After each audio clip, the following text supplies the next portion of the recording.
નિધયે સર્વ વિદ્યાના વિષજે ભવરોગિના ગુરુલે સર્વ લોકાના દક્ષિણામૂર્તયે નમઃ.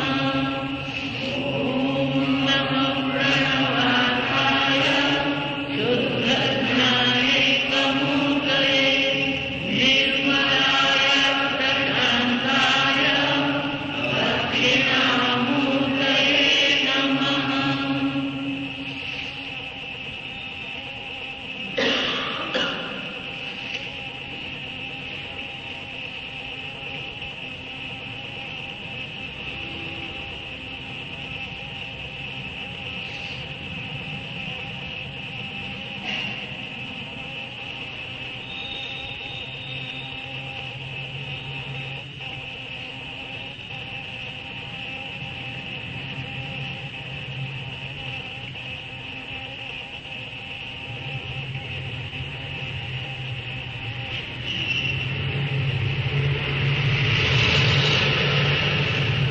શાસ્ત્રમાં સ્પષ્ટ શબ્દોમાં કહેવામાં આવ્યું છે, જ્ઞાનાદેવ તુ કૈવલ્ય.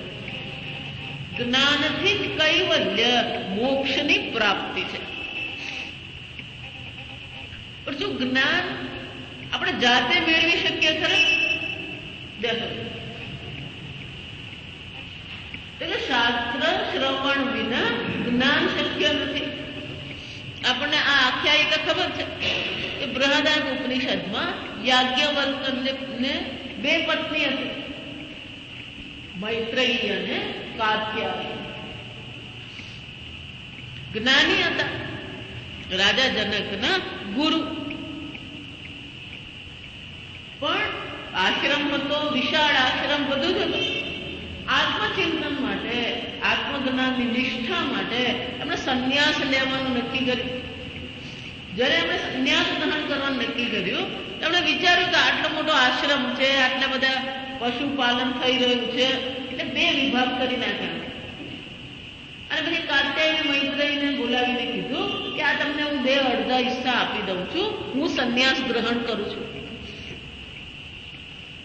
કાત્યાયની સીધી સાદી ગૃહિણી હતી, એને સ્વીકારી લીધી. પણ મૈત્રેયી કોણ હતી? એ પોતે પણ શાસ્ત્ર અધ્યયન કરેલું હતું, એને એ પણ વેદ ભણેલી હતી. એટલે મૈત્રેયીએ તરત પ્રશ્ન ઉઠાવ્યો કે આ તમે આ ત્યાગ શા માટે કરી રહ્યા છો? જો સમજો, આ બધું તમે શું કામ છોડી રહ્યા છો? અને તમે જેને માટે આ છોડી રહ્યા છો એ મને આ અડધું લેવાથી મને મળશે? જેને માટે તમે આ છોડી રહ્યા છો એ વસ્તુ મને આ અડધી સંપત્તિ મળવાથી મળશે? યાજ્ઞવલ્ક્યજીએ પ્રમાણિકતાથી કહ્યું, નાસ્તિ આશા વિત્તેન. આ સંપત્તિથી એની કોઈ આશા મૈત્રેયી નથી. તો કે પછી આ સંપત્તિ મારે શું કામ? તમે જેના માટે આ ત્યાગ કરી રહ્યો છો મને એની ઈચ્છા છે.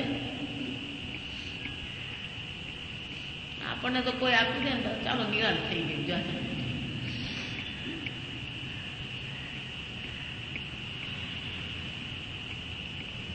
ત્યારે યાજ્ઞવલ્ક્યે શું કીધું? મૈત્રેયી, આ જગતમાં સૌથી પ્રિય વસ્તુ આત્મા છે. નતુ વિત્તસ્ય કામાય વિત્તમ પ્રિયમ ભવતી. આ સંપત્તિ સંપત્તિ માટે પ્રિય નથી. આત્મનસ્તુ કામાય વિત્તમ પ્રિયમ ભવતી. ન તો પત્યુ કામાય પતિમ પ્રિયમ ભવતી. આ પતિ પતિ માટે પ્રિય નથી. આત્મનસ્તુ કામાય પતિમ પ્રિયમ ભવતી.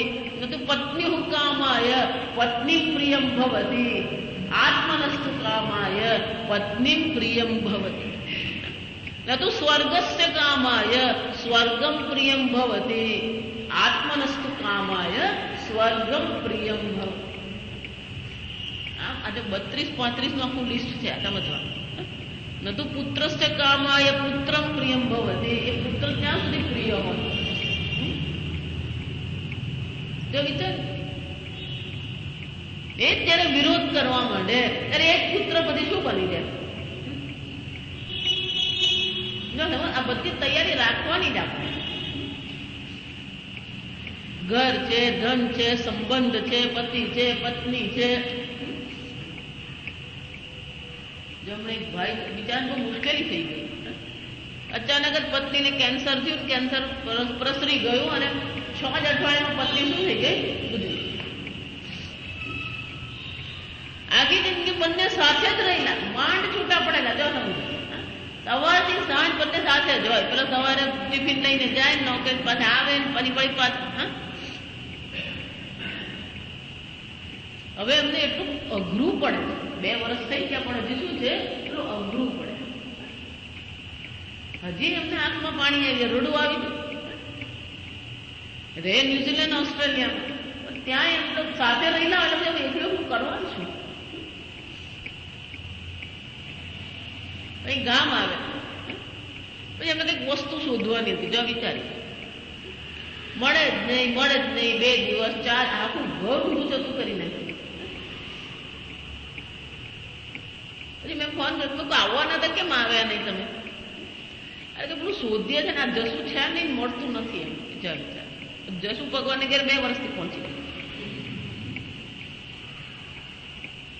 માણસ મરે ને પછી એની કિંમત વધારે થાય એવું છે આ જગત.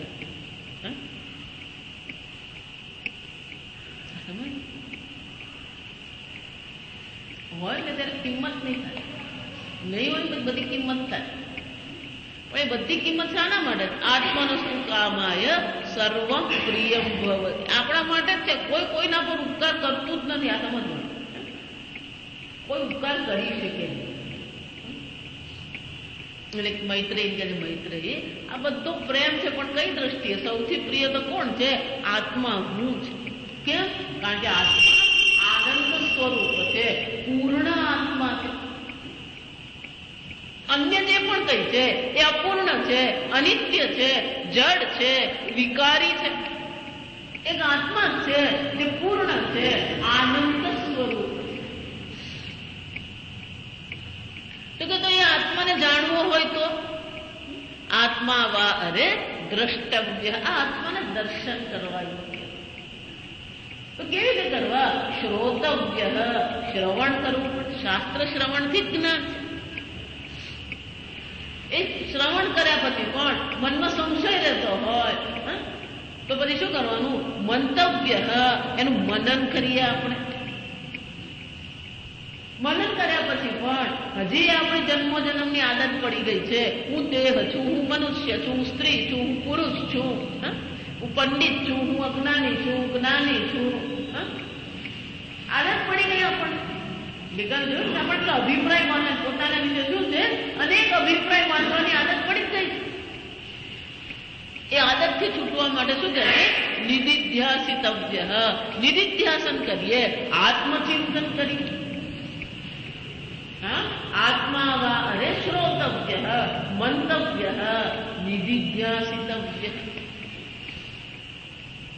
અને એટલા માટે આપણે શાસ્ત્રમાં એવું કહેવામાં આવે કે ગુરુના ઉપદેશથી આ જ્ઞાન થાય. એ ગુરુનો ઉપદેશ જરૂરી છે. ગુરુના ઉપદેશથી જ આપણને જ્ઞાન થાય છે. પણ આ ગુરુનો ઉપદેશ જે છે એ બહુ કઠિન છે. જો આપણો કઠોપનિષદ ભણ્યા, મુંડક ઉપનિષદ ભણ્યા, પ્રશ્ન ઉપનિષદ, આ એક પછી એક ઉપનિષદ ભણતા રહીએ, બધા ઉપદેશ જ છે. ગુરુ શિષ્યનો સંવાદ છે. આપણે જે ભણવાના છે શું છે? ઉપદેશ સારમ. વેદ વેદાંતમાં, ગીતામાં જે બધું કઈ કહેવામાં આવ્યું છે એનો સાર સ્વરૂપ આ શ્લોકો છે. સંપૂર્ણ ઉપદેશ એમાં આવી ગયો. ઉપદેશ એમાં સાર આવી ગયો. અને ઉપદેશ જે સાર જે છે, જો સમજો, એ ઉપદેશના સારને કહેનાર કોણ છે? કે ભગવાન રમણ મહર્ષિ. જો આપણે તત્વબોધ ભણ્યા ને ત્યારે શંકરાચાર્યજીના જીવન ચરિત્રને આપણે ભણ્યા હતા. આ રમણ મહર્ષિનું જીવન પણ જાણવું. આના લેખક ખરેખર કોણ છે? રમણ મહર્ષિ તો બહુ દૂરની વાત નથી. આ શંકરાચાર્યજી એટલે 2000 ને 5000 વર્ષની વાત છે.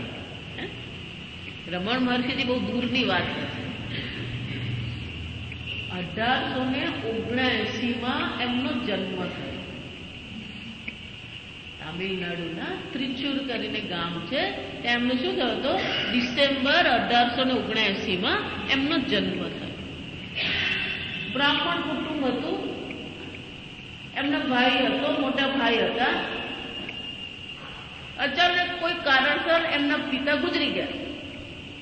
નાના જ હતા. એ વખત એવું હતું કે પેલા પિતા ગુજરી જાય ને એટલે પેલી બેન હોય એ છોકરાઓને લઈને ક્યાં આવી જાય? ભાઈના ઘરે આવી જાય. સામાન્ય વસ્તુ. એટલે એના મામાને ત્યાં એ લોકો આવ્યા. બાળપણથી જ એમનો એક પ્રકારની ઉદાસીનતા, એમનું વ્યક્તિત્વ કેવું હતું? ઉદાસીનતાનું. એમને તો બહુ રસ પડે નહીં, બહુ સમજે નહીં પડે. આપણે કહીએ ને તો મૂર્ખ જેવું કહીએ ને તો સાંભળી લે, કામમાં ખાઈ લીધું તો સ્વભાવ એમનો. પિતાજી હતા ત્યાં સુધી પેલા સ્કૂલમાં ભણ્યા થોડું.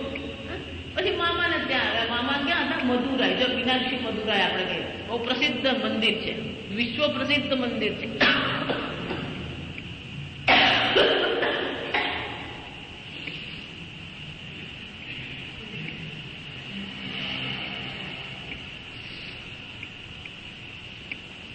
બગાડો આપણે આદુ ખાઈએ, પણ એ આદુ ખાઈને મારી પાછળ પડી ગયા.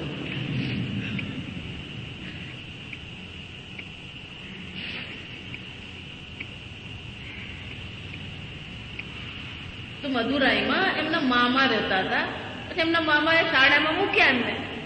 એટલે મોટા ભાઈની સાથે શું કરે? એ શાળાએ જાય. 16 વર્ષના થયા ને ત્યાં સુધી આપણું શાળામાં જવું. તે વખતે બધું શાળાનું એટલું બહુ મહત્વ નહીં. આ તો 1890ની હું વાત કરું. છતાં પણ એકલું ભણવાનું ખરું, બ્રાહ્મણ ખરો એટલે એને ભણાવવાનું ખરું. એ ભણવા જાય ખરા. તો મોટો ભાઈ લઈ જાય એટલે ભણવા જાય. પછી જેટલું ભણાવે ને એટલું ભણી લે, પછી કરાવી બેસી રહે. એટલે પેલો મોટા ભાઈને એવી એમ ચિંતા રહે કે આ ભણતો નથી, કઈ સમજતો નથી, આનું શું થશે? મોટો થઈને શું કરશે? એટલે પિતાજી તો છે ને, મામાને ઘરે રહેવાનું છે, એક પગભર તો થવું પડે. એટલે એને મોટા ભાઈ બહુ ચિંતા થાય. એટલે ક્યારેક ક્યારેક મોટા ભાઈને ખખડાવી નાખે, ક્યારેક મારે ખરા, તું ભણતો નથી, કરવાનું શું? આમ કરતા કરતા કેટલા 16 વર્ષ, 1895, આમ 16 વર્ષ નીકળી ગયા. 16 વર્ષના થયા ત્યારે નવેમ્બરના 1895ની વાત છે. આપણે જેમ કૈલાસ પર્વત કહીએ ને, એમ દક્ષિણનો કૈલાસ પર્વત અરુણાચલ કહેવાય. દક્ષિણનો કૈલાસ પર્વત શું કહેવાય? અરુણાચલ. જો પંચમહાભૂત એ શંકર ભગવાનની પૂજા પંચમહાભૂતથી થાય. રાવણની આપણે કથા ખબર છે કે રાવણ તો પાર્થિવ લિંગની પૂજા કરે. માટીમાંથી શું કરે? લિંગ બનાવે. રોજ ડાબા હાથમાં પાર્થિવ લિંગ બનાવે, ડાબા હાથમાં પાર્થિવ લિંગની પૂજા કરે અને સમુદ્રમાં પછી એને શું કરી દે? વિસર્જન. એને પાર્થિવ લિંગ. ચિદમ્બરમમાં આકાશ, જો ચિદમ્બર એટલે આકાશ, અંબર એટલે આકાશ. આકાશ એ જ ભગવાનનું લિંગ છે. જો એ જ રીતે આ અરુણાચલ એ અગ્નિ સ્વરૂપ લિંગ છે. ભગવાનનું લિંગ ત્યાં અરુણાચલ એટલે કોણ છે? શિવજી છે. શિવ ભગવાન છે, પણ એમનું કેવું છે? અગ્નિ સ્વરૂપ લિંગ. ત્યાં બધા નાના મોટી ટેકરીઓ છે. અરુણાચલમાં તમે જાઓ, આ બધી ગુફાઓ છે. કાર્તિક પૂર્ણિમા, જો કાર્તિક પૂર્ણિમા એટલે આપણે દેવ દિવાળી કહીએ. આપણા માટે દેવ દિવાળી કહેવાય. એ દેવ દિવાળીના દિવસે પર્વતના ટોચ પર અગ્નિ પ્રગટાવવામાં આવે અને પછી લોકો એની પ્રદક્ષિણા કરે અને એ અગ્નિ સ્વરૂપ લિંગની શું કરવામાં આવે? પૂજા કરવામાં આવે. બહુ મોટી પૂજા ત્યાં ચાલે. એટલે નવેમ્બરનો વખત કાર્તિક પૂર્ણિમા આવવાની હશે એટલે કોઈ એમના સગા જે છે એ ત્યાં આવ્યા હતા મદુરાઈ. એટલે રમણ મહર્ષિ ત્યાં એનું નામ હતું વેંકટરમણ. ત્યારે એનું નામ શું હતું? વૈકટ રમણ નામ. તો વૈકટ રમણને પેલું એમ થયું કે કોણ આવ્યું, શું કામ આવ્યા? એટલે પૂછ્યું બાળક કે તમે કેમ આવ્યા? કે કાર્તિક પૂર્ણિમાને અરુણાચલ ભગવાનની પૂજા છે અને એટલા માટે હું તો આવ્યો. અરુણાચલ ક્યાં આવ્યું? મેં કીધું ને એમને કીધું ખબર નહીં પડે, ઇતિહાસ ભૂગોળમાં કે કોઈ ખબર પડે ને. આપણે ઘણા એવા લોકો હોય, ઉત્તર દિશા દક્ષિણ દિશા બહુ ખબર પડે નહીં, ડાબી જમણી બહુ ખબર પડતી નહીં. એમાં જો એ છે ઉત્તર દક્ષિણ જેને ખબર પડતી નહીં હોય અને એ જો ગાડી ચલાવવા બેસે તો પછી આપણો વીમો જ ઉતરાવાનો હોય. જો આ સમજ છે, એ અમદાવાદથી મતલબ મુંબઈ પહોંચાડી દે આપણને. એટલે પેલા ભાઈએ કીધું કે ત્યાં શંકર ભગવાનનું અગ્નિ સ્વરૂપ લિંગ છે અને હું દર્શન કરવા જાઉં. બસ પછી એમના મનમાં શું થઈ ગયું? પેલું ભગવાનનું અગ્નિ સ્વરૂપનું લિંગ એમના મનમાં એક પ્રકારનું અરુણાચલ શબ્દ સાંભળ્યો, એક મનમાં આકર્ષણ થઈ ગયું. જો આ સમજો, કઈક પૂર્વ જન્મના સંબંધ હશે કે એમને એના પર શું થઈ ગયો? એક પ્રેમ ભાવ થઈ ગયો. એટલે પછી મનમાં પેલું અરુણાચલનું ચિંતન ચાલ્યા કરશે. પછી મીનાક્ષી મદુરાઈ મંદિર હતું, ત્યાં આગળ સુંદરેશ્વર છે, ત્યાં શિવજી ભગવાન છે. મીનાક્ષી મદુરાઈ એટલે મા પાર્વતી છે અને મા પાર્વતીના જે પતિ છે એમનું નામ શું છે? સુંદરેશ્વર ભગવાન. એટલે પછી રોજ પેલું સુંદરેશ્વર ભગવાનને દર્શન કરવા જાય, ત્યાં પૂજા થાય ત્યારે બેસે, રોજ પછી મંદિરે જવા મળે. હવે 1895માં 16 વર્ષે પેલું અરુણાચલની ખબર પડી એટલે પછી રોજ મંદિરે જતા હતા, પૂજા પાઠ કરવા માંડ્યો. એક વાર 1896 ઓગસ્ટમાં એ પેલું પરીક્ષા આપવાની ને એટલે પેલું અંગ્રેજીને પેલું ગ્રામર લઈને બેઠે. જો અંગ્રેજીનો જમાનો ત્યારે 1895 એટલે શું છે? આ 95-96 એટલે અંગ્રેજનો જ જમાનો. પેલું ખબર પડે નહીં, સમજાય નહીં. પેલો ભાઈ સમજાવે તો સમજાવે બધી જ ખબર પડી જાય. વળી પાછું જાતે કરવા બેસે તો શું થાય? પેલું સમજ પડે. એટલે પેલો એક ઓરડામાં બંને ભાઈઓ બેસી ભણતા હતા. મોટો ભાઈ ભણે, નાનો ભાઈ ભણે. પણ એમને પેલું સમજાવ્યું ને એમને ગુસ્સો આવ્યો. ગુસ્સો આવ્યો ને એટલે બધું પેલું પેન ને પેન્સિલ ને ચોપડી બધું લઈને જોરથી ખૂણા ફેંકી દીધું. ફેંકી અને બધા હાથ જોડીને આમ બેસી ગયા. એટલે પેલો મોટા ભાઈને આવ્યો ગુસ્સો કે તને કેટલી વાર સમજાવવાનું, કેટલી વાર કહેવું, તું ભણતો નથી એમ. એટલે એને ખૂબ ખખડાવ્યો. ચૂપચાપ જેટલું ખખડાવ્યું બધું એમણે સાંભળી લીધું. જા સાંભળ્યું, જેટલું કીધું બધું એમણે સાંભળી લીધું. પણ પછી એમને એમ થયું કે હવે તો આ મારો અંત જ, હવે મારે આ કશું ભણવું નથી ને કંઈ કરવું નથી. એટલે મનમાં એમને નક્કી કર્યું કે આ બધું, આ સંસારિક વસ્તુ મારે જોઈતી જ નથી. એક દિવસ એકલા હતા ઓરડામાં. આ મીનાક્ષી મદુરાઈ મંદિર જે છે એ મંદિરની જે ગલી છે એ ગલીમાં તમે જાઓ ને, ચારે બાજુ છે 4 દરવાજા છે. મીનાક્ષી મદુરાઈને જે ગયા ને એ લોકોને ખબર છે 4 બાજુ 4 દરવાજા છે. એક બાજુનો જે દરવાજો છે એ દરવાજાની જે ગલી છે એ ગલીમાં 8મું 10મું ઘર જ થાય જ્યાં રમણ મહર્ષિજી રહેતા હતા. ત્યાં જાઓ ને તો કોઈકને પૂછીને જઈ આવજો. એટલે નાનું આપણા શેરી જેવું જ ઘર, ત્યાં તો બધા આવા જ ઘર બનતા, ત્યાં આવા જ ઘર હતા. એટલે ઉપર એક ઓરડો હજી પણ એ લોકોએ રાખ્યો છે. એટલે ઓરડામાં એકલા જ બેઠા. પછી અચાનક જ એમને એમ થઈ ગયું કે મૃત્યુ કોને કહેવાય? માણસ મરી જાય તો શું થાય? એટલે બેઠા બેઠા જ વિચાર્યા કર્યું આપણે. અને પછી અચાનક જ એમને એમ થયું કે મરી જવાનું. એટલે એક ભય એમને લાગ્યો. એમને શાનો ભય લાગ્યો? મૃત્યુનો ભય એમને લાગ્યો. અને એવો જોરદાર એમને ભય લાગ્યો, એમને એમ થયું બસ હવે આપણે મરી જ જવાનું. ખૂબ ગભરાઈ ગયા. જો 16 વર્ષનું બાળક, જો સમજવા, અચાનક આ મૃત્યુનો અનુભવ થવાનો થાય એટલે માણસ શું થાય? અકળાઈ જાય. ખૂબ ગભરાઈ ગયા. અને એટલા બધા ગભરાઈ ગયા પેલું ભગવાનનું નામ લેવા માટે ગભરામણ ને ગભરામણ. તો ધીમે ધીમે પેલો ભગવાનની શ્રદ્ધા ખરી એટલે થોડુંક મન આમ શાંત થયું ને એટલે પછી મન વિચાર પર ચડ્યું, આ મૃત્યુ કોને કહેવાય? આ મૃત્યુ કોનું થાય છે? મૃત્યુ કેવી રીતે થાય? મૃત્યુ થાય તો શું થાય? એ પછી એમણે હિંમત કરીને નક્કી કર્યું કે માણસ મરી જાય તો શું થાય? ચાલો હું જાતે જ અનુભવ કરું. જો વિચાર એટલે સૂઈ ગયા પછી કે જો મૃત્યુ થાય તો શ્વાસ ચાલે નહીં, એને શ્વાસ બંધ કરી દીધો. પછી કે આ બધા સ્નાયુઓ પણ કેવા થઈ જાય, પછી આમ કડક થઈ જાય, આમ કડક થઈને આમ સૂઈ ગયા. થોડીક વાર થાય એટલે એમના મનમાં વિચાર આવે કે મૃત્યુ તો આ શરીરનું થવાનું, હું તો બેઠો અંદર, મારું ક્યાં મૃત્યુ? હું તો આ મૃત્યુ જોવા માંડો છું, હું તો દ્રષ્ટા છું, સાક્ષી છું. એટલે મગજ એમનું ચાલ્યું એના પર કે ના કે આ મૃત્યુને તો હું તો જોવા પડે, આ શરીરનું મૃત્યુ થયું, મારું તો મૃત્યુ થતું જ નથી, હું તો મૃત્યુ જોનારો છું. આમ વિચાર ચાલ્યો. આવી પરિસ્થિતિમાં એ પડી રહ્યા. પછી કેટલો વખત એ પડી રહ્યા, શું થયું એમને પોતાને ખબર નહીં, પણ એ ચિંતનમાં જ પડી રહ્યા કે હું કોણ છું? મૃત્યુ મારું તો થતું જ નથી, આ શરીરનું મૃત્યુ થાય છે. હું તો કોણ છું? સાક્ષી આત્મા છું, દ્રષ્ટા આત્મા છું. એક વાર આ વસ્તુ એમને પકડાઈ ગઈ પછી એમને ઘર બાર બધામાં શું થવા માંડ્યો? કોઈ રસ પડ્યો છે. પછી તેમને શું છે, આપણું ધ્યાન કરવાનું એમને ગમવા માંડ્યું કે હું તો કોણ છું? સાક્ષી આત્મા. જો હું વારંવાર એટલે કહું છું, દિવસના 15 મિનિટ એવી કાઢો કે ચૂપચાપ તમારી જાત સાથે બેસીને જુઓ તમે. આવું જરૂરી છે.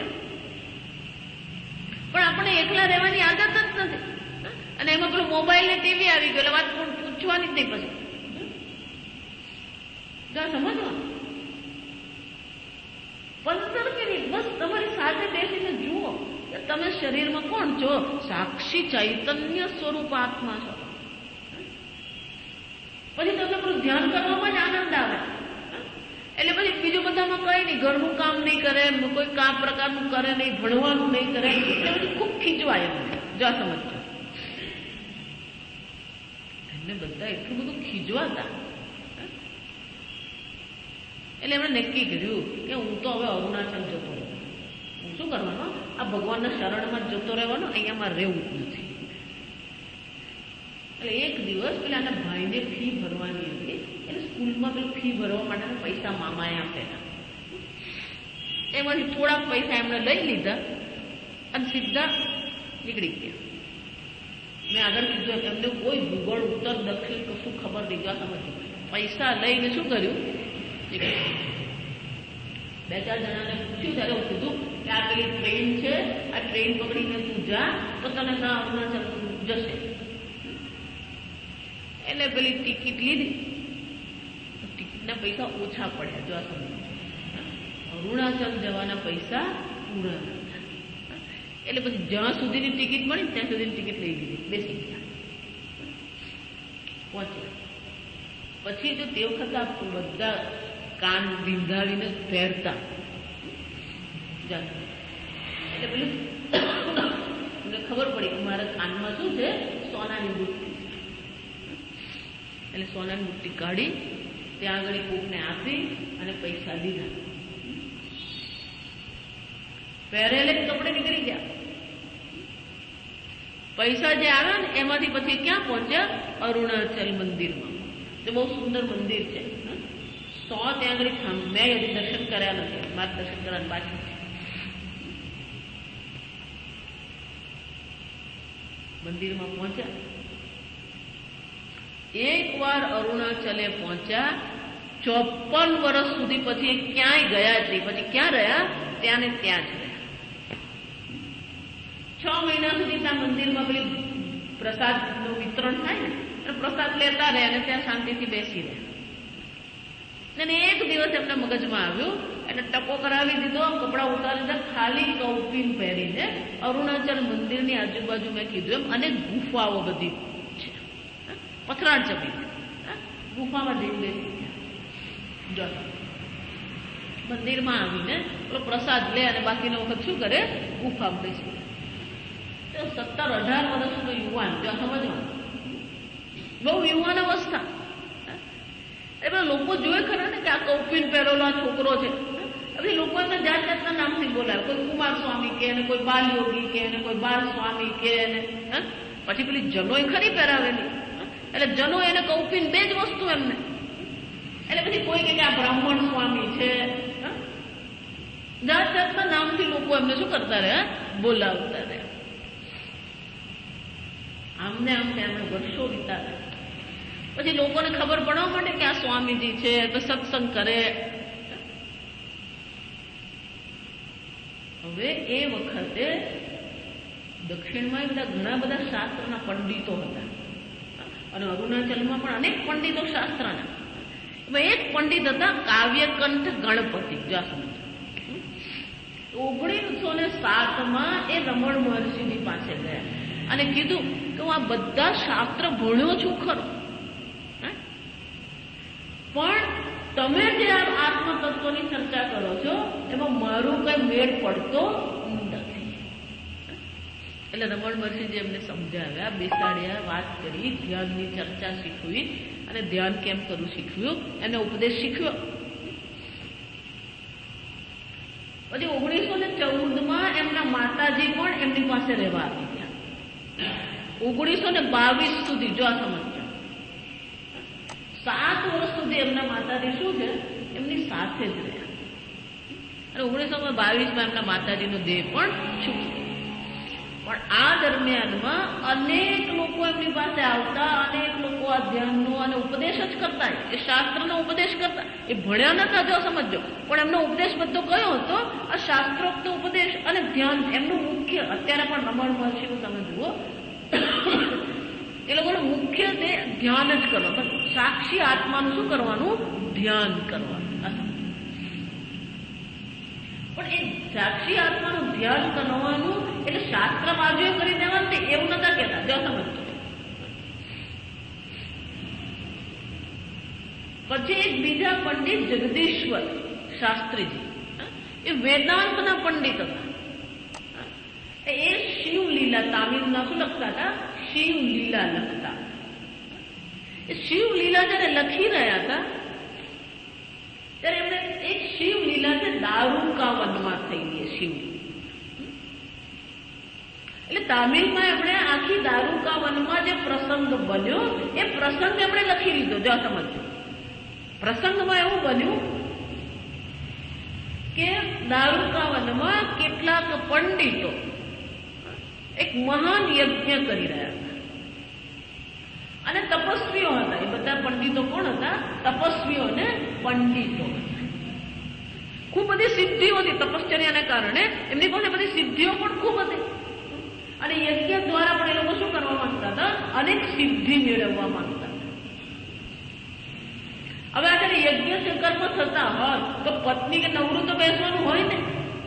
પત્નીએ પણ બધી તૈયારી યજ્ઞની કરવાની હોય, યજ્ઞ માટેનો નૈવેદ્ય તૈયાર કરવાનો હોય, આહુતિ તૈયાર કરવાની હોય. એટલે એની પત્નીઓ પણ બધી ત્યાં સાથે જ રહેતી હતી.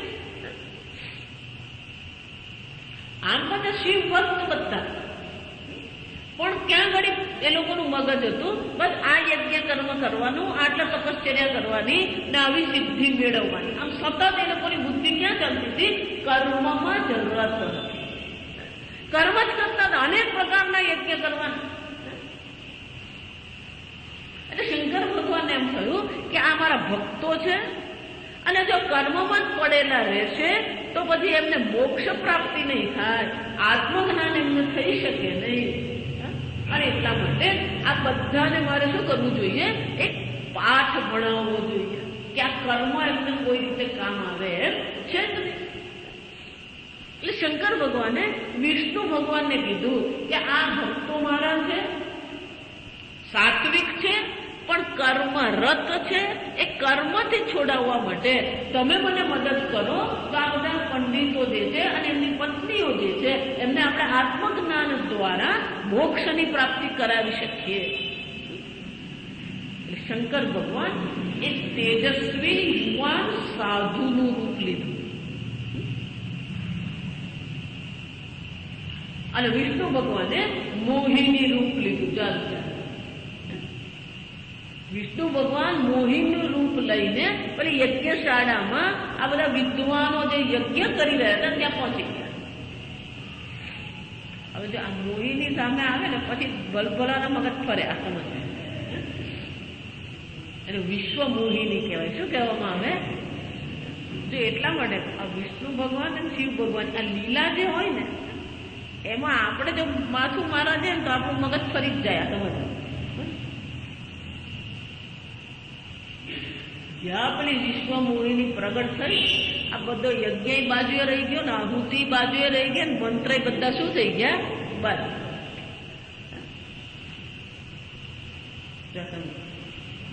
બધા પેલા યજ્ઞશાળામાંથી બહાર નીકળ્યા અને પેલી વિશ્વ મૂળીને જોતા જ રહી ગયા. અને જ્યાં બધાના મન વિશ્વ મૂળીનીમાં આસક્ત થઈ ગયા, પેલો વિશ્વ મૂળીની રૂપ અદ્રશ્ય થઈ ગયું. જો આ વિચાર, જ્યાં વિશ્વ મૂળીની રૂપ અદ્રશ્ય થઈ ગયું, આ બધાને અક્કલ આવી કે આપણો યજ્ઞનો ભંગ થયો. યજ્ઞનો શું થઈ ગયો? ભંગ. આ આહુતિ આપતા હતા, યાદ જ નથી કયો મંત્ર બોલતા હતા, કયા દેવતાને આહુતિ આપતા હતા, બધું શું થઈ ગયું? ભૂલાઈ ગયું. યજ્ઞનો ભંગ થયો. જાતમ એટલે ક્રોધ આવ્યો. જાતમ કામા ક્રોધો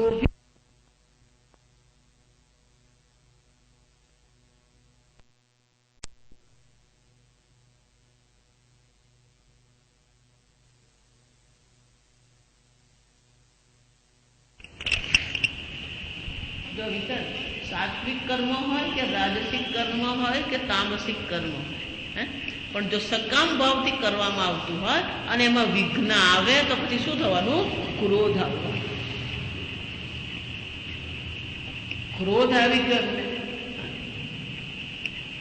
ક્રોધ આવ્યો તો આ બીજો દોષ થયો. પહેલા તો યજ્ઞ ભંગ તો થઈ જ ગયો. યજ્ઞ કર્મ જયારે કરતા હોઈએ ત્યારે ક્રોધ પણ કરવાનો નહીં. ક્રોધ કરીએ તો પુણ્ય શું થઈ જાય? બધું આપણું બળી જાય. મનુસ્મૃતિમાં એવું લખ્યું છે કે તમે અનુષ્ઠાન કરતા હોય, શાસ્ત્ર અધ્યયન કરતા હોય, જપ કરતા હોય, તપ કરતા હોય અને ક્રોધ કરો ને તો 1 મહિનાનું તમારું પુણ્ય શું થઈ જાય? બળી જાય. જો આમાં હું નથી કે શાસ્ત્ર કે છે, આ સમજ. ક્રોધ કરો એટલે તમારું 1 મહિનાનું પુણ્ય શું થઈ જાય? બળીને રાખે. એટલે બીજો દોષ કર્યો. પહેલા તો યજ્ઞ ભંગ તો થયો, પણ સાથે શું થયું? આ ક્રોધને કારણે બીજો દોષ થયો. ખૂબ ક્રોધિત થઈ ગયા. પણ એમને ખ્યાલ આવ્યો કે પત્નીઓએ આવીને અમને શું આપવાનું છે? પેલો નૈવેદ્ય આપવાનો છે, આહુતિને દ્રવ્ય આપવાના છે. હજી એ લોકો આવ્યા જ નથી. એટલે વળી પાછો બધાને ક્રોધ આવ્યો. આ બધા ક્યાં જતા રહ્યા? અહીંયા ઘડી ક્યાં છે? હજી કેમ લાવ્યા નથી આહુતિને દ્રવ્ય? એટલે પેલા જ્યાં ઝૂંપડી બનાવેલી ત્યાં ગયા. ત્યાં જોયું તો શું જોયું? તે તેજસ્વી યુવા સાધુ ભિક્ષુ. એ ભિક્ષુ ત્યાં બેઠો હતો અને જેટલી નૈવેદ્યની સામગ્રી પત્નીઓએ તૈયાર કરેલી એ બધી નૈવેદ્યની સામગ્રી કોને આપી દીધી? પેલો ભિક્ષુ સાધુ. વધારે ક્રોધ કે આહુતિનું દ્રવ્ય છે, આ ભિક્ષુ સાધુને આપી દેવાનું. પણ જોયો તો તેજસ્વી ભિક્ષુ સાધુ. જો વિચારે એટલે બધા જોઈને આમ દંગ થઈ ગયા. પણ ત્યાં વિશ્વમોહિની રૂપ જોયું. અહીંયા ઘડી કોણ જોવે છે? જો શંકર ભગવાન સાધુ ભિક્ષુ સાધુ બને, પૂછવાનું જ નહીં હોય. આ સમજવાનું. પણ પેલો યજ્ઞનો ભંગ થયો. નૈવેદ્ય જે દેવતાઓને ધરાવવાનું છે એ નૈવેદ્ય સાધુ ગ્રહણ કરી રહ્યા છે. એટલે વધારે ક્રોધ આવ્યો. એટલે એ સાધુને બગાડવા માટે શું કર્યું? હાથી ઉત્પન્ન કર્યું. જા વિચાર. સિદ્ધિ હતી ને એટલે સિદ્ધિથી શું કર્યું? હાથી મંત્ર બોલીને હાથી ઉત્પન્ન કર્યો ને હાથીને કીધું જા મારી નાખે. જો આ બીજો દોષ સાધુને આ એક બહુ ખરાબ વસ્તુ છે. એટલા માટે ઉમેરવાનું કે એક વાર એક દોષ થાય ને પછી એ દોષ બીજો દોષ કરાવે, બે દોષ ત્રીજો દોષ કરાવે. અચ્છા, જૂઠું બોલવામાં એવું જ છે. એક જૂઠ 100 જૂઠ બોલાય. આપણે હંમેશા કહીએ. એટલે અમારા સ્વામીજી બહુ સરસ કે પહેલી વાર જૂઠું નહીં બોલવાનું. જા સમજ.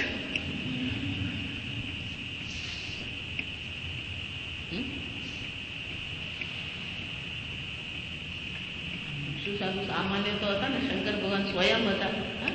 એમણે તો હાથથી જ આમ જ હાથીને મારી નાખ્યો ને હાથીનું આમ ચામડું લઈને પહેરી દીધું. જો આ વિચાર એમને એમ થયું કે આ સિદ્ધ પુરુષ છે. અમે તો સિદ્ધ જ છે, પણ આ કોણ છે? આ સિદ્ધ પુરુષ જ છે. એટલે વાઘ ઉત્પન્ન કરીને વાઘને મોકલ્યો. જાતે એ વાઘને પણ એમણે શું કર્યું? પોતાના વશમાં કર્યું. એટલે સર્પ ઉત્પન્ન ઉત્પન્ન કર્યા અને સર્પ ઉત્પન્ન કરીને એમના પર સર્પ શું કર્યા? ફેંક્યા. જો આ બધી સિદ્ધિ એમની. જેટલા સર્પ ફેંક્યા બધા સર્પ લીધા ને એક સર્પને ગળામાં લગાવે ને એક સર્પને અહીંયા લગાવે ને એક સર્પને પગમાં. આમ સર્પને પણ શું કરી લીધું? ધારણ કર્યું. જ્યાં પેલું હાથીનું ચર્મ ધારણ કર્યું, સર્પ ધારણ કર્યા, એક વિદ્વાનને ખ્યાલ આવી ગયો આ કોઈ સામાન્ય નથી. આ કોણ છે? જેને માટે આપણે યજ્ઞ કરી રહ્યા છે એ જ આ શિવ ભગવાન સ્વયં છે, જે તેજસ્વી સાધુ બનીને ભિક્ષુ બનીને અમારે ત્યાં આવ્યા. જગ છે. તરત જ બધાને કીધું નહીં નહીં નહીં, બંધ કરી દો, આ સામાન્ય નથી, આ તો કોણ છે? સાક્ષાત શિવજી. આપણે યજ્ઞના દર્શન, જો વિચારો, યજ્ઞના ફળ રૂપે ભગવાન શું કર્યા? ખરેખર દર્શન આપ્યા. તરત બધા એમને શરણે ગયા, પ્રણામ કર્યા. એમની પત્નીઓને પણ ખ્યાલ આવી ગયો કે જેના તરફ અમે આકર્ષિત થયા એ આકર્ષિત થયેલું કોણ હતું? કોઈ બીજું નહીં પણ કોણ છે? સાક્ષાત શંકર ભગવાન. બધા એમને પ્રણામ કર્યા અને પછી શંકર ભગવાને એમને આ જ્ઞાનનો ઉપદેશ કર્યો.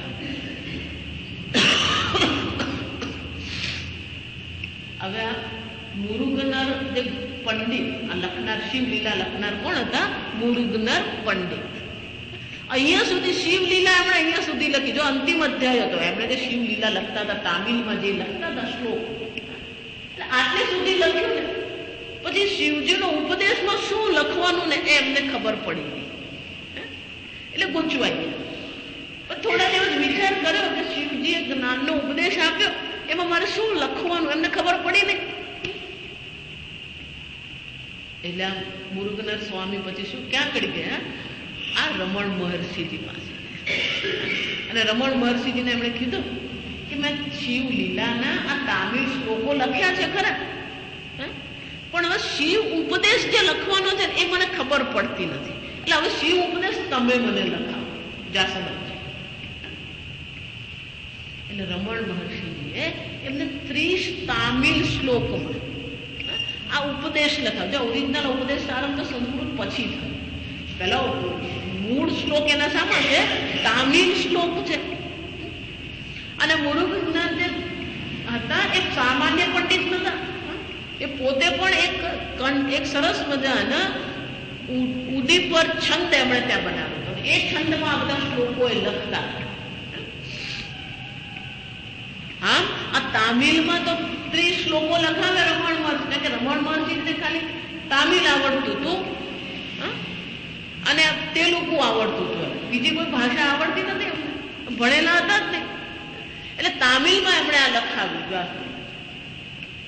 અને આ રીતે તામિલમાં શંકર ભગવાન ઉપદેશના શ્લોક લખ્યા અને શિવલીલાનું શું કર્યું? ત્યાં આગળ એને સમાપ્તિ કરી. પણ આ શ્લોક બહુ અદભુત હતા. એટલે આગળ મેં કીધું ને કે જગદીશ્વર શાસ્ત્રી ગલ કરીને એક થઈ ગયા, એ પણ એમની પાસે જતા હતા. જગદીશ્વર શાસ્ત્રી ગલ પોતે સ્વયં શાસ્ત્રના પંડિત હતા. એટલું જ નહીં, 25 વર્ષ એ રમણ મહર્ષિજી સાથે રહ્યા. રમણ મહર્ષિનું જયારે શરીર છૂટી ગયું ત્યાર પછી પણ શું છે, એ ત્યાં આશ્રમમાં જ રહ્યા. ને એમનો દેહ, જગદીશ્વર શાસ્ત્રીનો દેહ ક્યાં છૂટ્યો? આશ્રમમાં. રમણ મહર્ષિ પોતે સ્વયં બહુ ઉપદેશ કરતા નહીં, એ બહુ શાંતિથી બેસી રહેતા. પણ મેં આગળ કીધું એમને ખબર હતી કે મૂળ તો શાસ્ત્ર જ છે. એટલે એ શાંતિથી બેઠા હોય અને આ જે જગદીશ્વર શાસ્ત્રી જે હતા એ બધાને શું કરતા હતા? શાસ્ત્ર અધ્યયન કરાવતા. જે શાસ્ત્ર અધ્યયનમાં જ્યાં એમને ન સમજ પડે એ રમણ મહર્ષિજીને પૂછી લેતા. અને મોટે ભાગે રમણ મહર્ષિ મૌનમાં જ રહેતા, બહુ ઓછું બોલતા. એ ત્યાં ગયા અરુણાચલ, પછી લગભગ 5-6 વર્ષ સુધી તો મૌન રહ્યા. એટલે મૌની બાબા તરીકે જાણીતા હતા ત્યાં, કારણ કે બોલતા જ નહીં, કોઈ સાથે કઈ વાતો કરવાની જ નહીં. પછીનું જીવન પણ એમનું એવું જ હતું કે 54 વર્ષ ત્યાં રહ્યા, ઓછામાં ઓછું બોલતા. એટલે જગદીશ્વર શાસ્ત્રી કોણ હતા? એમના સાનિધ્યમાં બેસીને શાસ્ત્ર અધ્યયન કરાવતા, વેદાંત શાસ્ત્રનું અધ્યયન કરાવતા. અને સંસ્કૃતના મોટા પંડિત હતા. એટલે જયારે એમણે આ શિવ લીલાની વાર્તા સાંભળી, કથા સાંભળી અને જયારે આ શ્લોકનું એમણે સાંભળ્યું તો એમણે શું કર્યું આ જે તામિલ શ્લોકો જે છે એ તામિલ શ્લોકોનું એમણે શામાં કર્યું? સંસ્કૃતમાં એનો અનુવાદ કર્યો. અને એ જે એને આપણે શું કહીએ છીએ? ઉપદેશ સાર. સંપૂર્ણ વેદાંત શાસ્ત્રના ઉપદેશનો આ 30 શ્લોકોમાં શું કરવામાં આવે છે? સાર કહેવામાં આવે. અને આજ નહીં, એમનું ષડ દર્શન કરીને છે. સદદર્શન એટલે કે આ સત્સ્વરૂપ જે આત્મા જે છે, એ સદદર્શન કરીને પણ એમનો બહુ મોટો ગ્રંથ છે. એ પણ સંસ્કૃતમાં પછી અનુવાદ કરવામાં આવે. આમ રમણ મહર્ષિજીના પણ અનેક ગ્રંથો છે જે આ તત્વચિંતન જ કરાવે છે, ઉપદેશ કરનાર જ છે. તો ક્યારેક વખત મળે તો સદદર્શને લઈશું આપણે તો વેદાંત ચિંતન જ કરવું છે. પણ થોડો મોટો ગ્રંથ છે એટલે કઠિન છે, કારણ કે એમાં તત્વચિંતન છે, બીજી કોઈ વાર્તા કથા છે નહીં.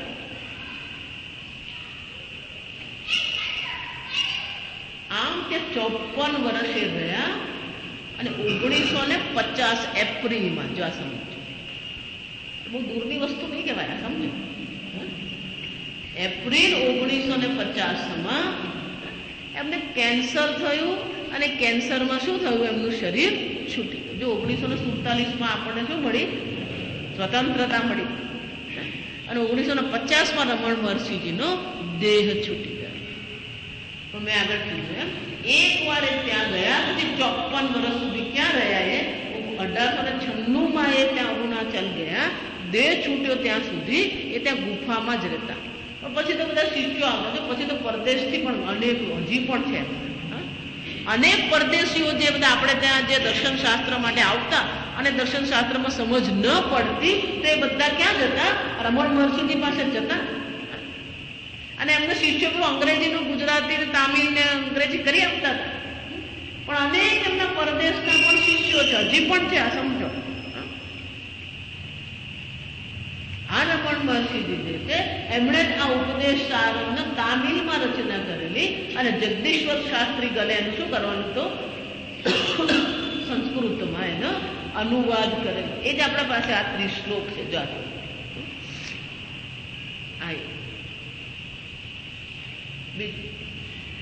રમણ મહર્ષિજી બહુ સ્પષ્ટ શબ્દોમાં કહેતા કે આ સાંસારિક જેટલા પણ કર્મો છે, કે ભૌતિક સિદ્ધિઓ જેટલી છે, એ બધી સિદ્ધિઓ આપણે શું કરનારી છે? આ લોકમાં પણ દુઃખી કરનારી છે, પરલોકમાં પણ એ દુઃખી કરનારી જ છે. ગઈકાલે તમે કીધું તો લોહીનું ટીપુની કથા કરી, આવું જ છે. સિદ્ધિ એકવાર પ્રગટ થઈ ગઈ પછી લોકોની નજર આત્મજ્ઞાન પર નહીં હોય, પછી લોકોની નજર શાના પર હોય? જો આ રંગઅવધૂત મહારાજ આપણે ત્યાં થઈ ગયા, શ્રી મોટા થઈ ગયા, આ બધા અવધૂત કોટીના મહાત્માઓ હતા. રંગ અવધૂત મહારાજે બહુ મોટા વિદ્વાન હતા, વેદાંતના પંડિત હતા. એમના અનેક વેદાંતના પુસ્તકો છે. જો અહીંયા આગળ પેલા વિરંજી ભાઈ છે, અહીંયા આગળ ગુરુ લીલામૃતનો પારાયણ કરી ગયો. ગુરુ લીલામૃત તમે વાંચો, એમાં પણ કર્મકાંડ છે, ઉપાસના કાંડ છે અને પછી જ્ઞાન કાંડ. ગુરુ લીલામૃત એટલે દત્તાત્રેય ભગવાનની લીલાનો આખો ગ્રંથ છે. અને એમાં પણ શાની ચર્ચા છે? આ જ જ્ઞાનની ચર્ચા. જો આ જ્ઞાન કાંડ જો તમે વાંચો ને તો આપણને એમ જ લાગે કે આ વેદાંત જ છે. દત્તાત્રેય ભગવાન પણ છેવટે શાની ચર્ચા? અવધૂત હતા. અવધૂત પરંપરા છે. જો સમજો, વાસુદેવાનંદજી એમના ગુરુજી, રંગ અવધૂતજીના ગુરુજી કોણ હતા? વાસુદેવાનંદજી. એ પણ આ જ્ઞાન પરાયણ જ હતા. પણ છેલ્લે પછી રંગ અવધૂત મહારાજ પાસે લોકો શાના માટે જતા? મરદ મારા છોકરા નામ છે, મરદ ફલાણું છે. જો વિચાર, પછી એમને એમ થઈ ગયું કે આ લોકો તો શું છે, લોકોને આ સિદ્ધિમાં જ રસ છે, લોકોને આમાં જ રસ છે. એટલે છેવટે એમણે બધું છોડીને પછી નારેશ્વર બેસજો. એ પછી એમને એમ થઈ ગયું કે આ લોકોને કઈ એ જ નથી, મહત્વ જ નથી. સમજ, તત્વજ્ઞાન સિવાય જો તમે બીજી રુચિ રાખીને તો એ તમને ક્યાં લઈ જવાની? સંસારમાં જ પાડવાનું છે. આ ધ્યાન પણ એ જ છે. એટલા માટે આ ધ્યાન પણ બહુ મુશ્કેલ વસ્તુ છે. ધ્યાન કરીએ ખરા આપણે, પણ ધ્યાનમાં પણ શું થાય, આ સિદ્ધિઓ મળવાની જ છે. એક ભાઈ મને મળવા માંગે, જો હજી મળ્યા નથી, 2-3 વાર મને કીધું મારે મળવું છે, મારે મળવું છે. એ એકાંતવાસ કરે છે અને બિલકુલ સાદું જીવન જીવે છે. એક જગ્યાએથી બીજી જગ્યાએ ફરતા રહે છે અને સાદું જીવન છે એમનું. એકાંતમાં જ રહે છે, ઘર બહાર બધું છોડી દીધું છે. એમને મને મળવા આવવું છે કારણ કે એમને પોતાને પણ આ રહી અને આ બધી પૂજા પાઠ કરવામાં અનેક પ્રકારની સિદ્ધિઓ એમને દેખાવા મળે. એટલે મને કે આ બધી સિદ્ધિઓ દેખાય તો શું કરું મને ખબર નથી પડતી. મન જો એકવાર સિદ્ધિમાં લાગી ગયું તો પછી એને આત્મતત્વમાં રસ પડે નહીં. જ્યાં સુધી એટલે એ ભાઈને મુશ્કેલી છે, પણ 3 વાર મારા પર ફોન આવ્યો. મને કે મારે મળવા આવવું છે પણ કઈક મેળ પડતો નથી. મને કે આ બધી અમુક પ્રકારની કે હું બોલું ને થઈ જ જાય છે, તો મારે કરવું શું? જો બહુ સાવધાન રહેવું પડે. સિદ્ધિ મળે ને પછી માણસે શું કરવું પડે? સાવધાન રહેવું પડે. મને કે હું વિચાર કરું ને એટલે કે મને ખબર પડી જાય કે આમ થવાનું, એટલે કે મને પોતાને જ ગભરામણ થઈ જાય, મને ઊંઘ આવવાની બંધ થઈ જાય કે આ બધાને હું કરું છું પણ ખબર નથી પડતી. સિદ્ધિ પચાવવી પણ કેવી છે? અઘરી છે. એટલે શ્રી મોટા એકાંતમાં જ રહેતા. શ્રી મોટાનું જીવન ચરિત્ર વાંચે, જો આ બધા મહાત્માના જીવન ચરિત્ર વાંચે ખબર પડે કેવા તપસ્વીઓ હતા અને કેવા એકાંતમાં રહેતા હતા. રંગવદૂત મહારાજ તમે જુઓ, શ્રી મોટા જુઓ, અત્યારે કેટલા બધા ગાંડા મહારાજ જો સમજો. રંગવદૂત મહારાજને વાસુદેવાનંદજી અહીંયા મૂક્યા અને અહીંયા ગુજરાતના ગાંડા મહારાજને એમણે શું કર્યું? મહારાષ્ટ્રમાં મૂક્યા. આજે અષ્ટવિનાયક છે ને, અષ્ટદત્તધામ છે મહારાષ્ટ્રમાં. શું છે આજે અષ્ટવિનાયક આપણા જે મહારાષ્ટ્રમાં છે એવું મહારાષ્ટ્રમાં અષ્ટદત્તધામ છે. જો અવધૂત કોટીના 8 ધામ છે, એમાંનું એક જે ધામ છે એ ક્યાં ગયું છે? આ ગાંડા મહારાજનું ધ્યાન. આજે આપણે અનાવલમાં કેમ્પ કર્યો ને, ત્યાં આ ગાંડા મહારાજની સમાધિ છે. અનાવલમાં શુક્લેશ્વર તીર્થમાં તમે જાઓ તો ત્યાં ગાંડા મહારાજનું ત્યાં છે. પણ આ બધા કેવા હતા? જ્ઞાનપરાયણ દત્તાત્રેય ભગવાન. આ બધી પરંપરા કહેવાય. જો આ બધી અવધૂત પરંપરા છે. સુખદેવજી છે, રંગવદૂત છે, આપણે દત્તાત્રેય છે, બધા કેવા કહેવાય? આપણા નાથ સંપ્રદાય. ગિરનારમાં શું છે? નાથ સંપ્રદાય. જો હજી ત્યાં ઘડી છે નાગા બાવા, આ સમજો. એ નાગા બાવ તમે આમ જાઓ ને તો કોઈ દેખાય નહીં તમને.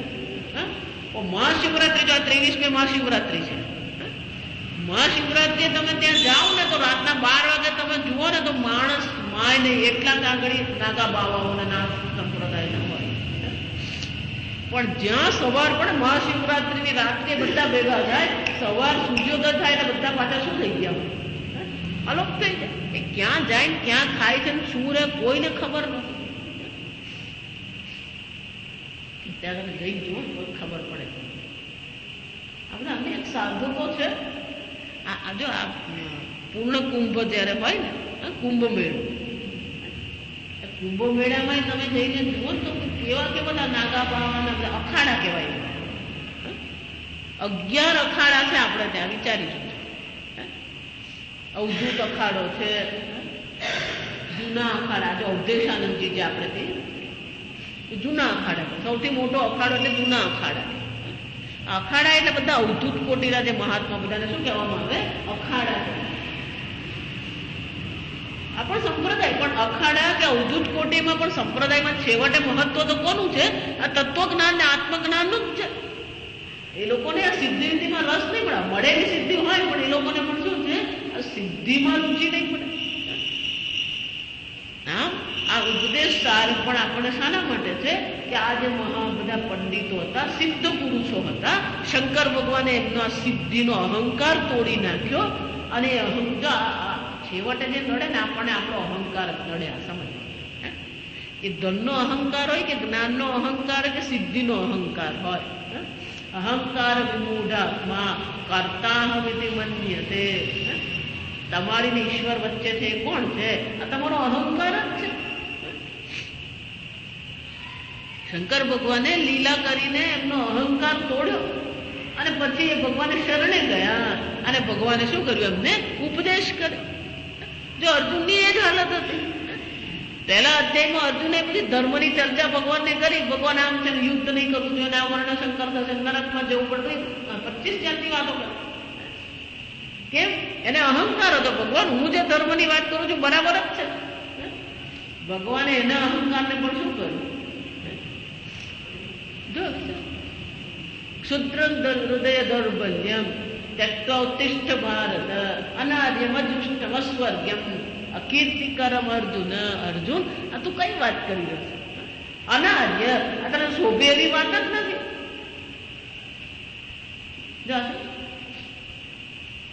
અકીર્તિકરમ, આ તારી કીર્તિનો નાશ કરનારી વાત છે. આમ ભગવાને શું કર્યું? એને પણ ચાખા મારી એનો અહંકાર તોડ્યો ભગવાન. ક્લૈબ્યમમાં જો તમે અર્જુનને કોઈ ક્લૈબ્યમ નપુંસક કે અર્જુન સહન કરી લેવાનું. ક્લૈબ્યમમાં સ્મગમપાર્થ નહીં તત્વ ઉપપદ્યતે. અર્જુન, આ નપુંસક જેવી વાત તું નહીં કર, આ તને શોધતું નથી. આમ ભગવાને અર્જુનને પણ શું કર્યું? અહંકારને તોડીને છિન્ન ભિન્ન કરી નાખે. આ અહંકાર જ્યાં સુધી રહે ને એ અહંકાર જ આપણે શું અહીંયા આવશે બધી ચર્ચા આવવાની જ છે ઉપદેશ સારમ પર કે અહંકાર જ છે જે આપણને સતત શું કરતો રહે છે? આ સંસારમાં ઘસડતો રહે છે. આ સંસારમાંથી નીકળવા જ નહીં દે. આપણને એમ જ લાગે હું જે કહું એ બરાબર જ છે, હું જે વિચારું એ બરાબર જ છે. તો એટલા માટે તમે જે તમારા વિશે વિચારો છો અને શાસ્ત્ર જે તમારા વિશે કહે છે એ બંનેમાં શું છે? મેળ પડે છે, વિરુદ્ધ છે. તમે એમ માનો છો હું મર્ત્ય છું, હું દુઃખી છું, અને શાસ્ત્ર શું કહે છે? ન જાયતે મ્રિયતે વા કદાચિત. ક્યારેય તારો જન્મ થયો જ નથી, ક્યારેય તારું મૃત્યુ થતું જ. શાસ્ત્ર સ્પષ્ટ શબ્દોમાં કહે છે આ તમારું સ્વરૂપ છે. આમ શાસ્ત્ર જે તમારા વિશે કહે છે અને તમે જે તમારા વિશે વિચારો છો એ બંને કેવા છે? વિરુદ્ધ છે. અને વિરોધ જે છે એ વિરોધ કોને કારણે છે? આ અહંકારને કારણે છે. એક દેહમાં અહમ બુદ્ધિ કરીને બેઠા છે જ્ઞાન માટેનું. શરીરમાં લોકોને શરીરનું એવું અભિમાન હોય છે, જાત જાતના અભિમાન હોય. વાળનું અભિમાન હોય ને આંખનું અભિમાન હોય. મારા વાળ તો બહુ લીસા ને સર, હું ફરક પડે લીસા હોય કે ખબર અજબ વિચાર. મારી આંખ તો બહુ સરસ, હું ફરક પડે, ખાલી જોવાનું કામ કરવાનું છે કેવી છે હું ફરક પડે. આ બધો અહંકાર જ છે. દેહનો અહંકાર, જ્ઞાનનો અહંકાર, સંપત્તિનો અહંકાર. આ અહંકાર જ આપણને શું કરે છે? આપણા સ્વરૂપથી દૂર રાખે છે આપણને. અને ભગવાન આ અહંકારનો નાશ કરીને આપણને આ આત્મજ્ઞાન આપે છે. અને એટલા માટે આ ઉપદેશ સારમ પણ શું છે? છેવટે આપણા અહંકારને જ આપણે છોડી દઈએ. અહંકાર જો રમણ મહર્ષિ એ જ કહેતા ઈગો એને આ અહંકાર છે જે તમને શું નડી રહ્યો છે. આત્મચિંતનમાં જે નડે છે શું નડે છે? આ તમારો અહંકાર છે. એટલે હંમેશા એવું કહેતા આ અહંકારનો ત્યાગ કરો. રમણ મહર્ષિજી હંમેશા એવું કહેતા કે અહંકારનો ત્યાગ કરો અને હુંનું ચિંતન કરો. હું કોણ છું? હું કેવો છું? આ સતત શું કરવાનું છે? આત્મચિંતન કરવાનું અને અહંકારનો ત્યાગ કરવાનો. આગળ આપણે આવતીકાલે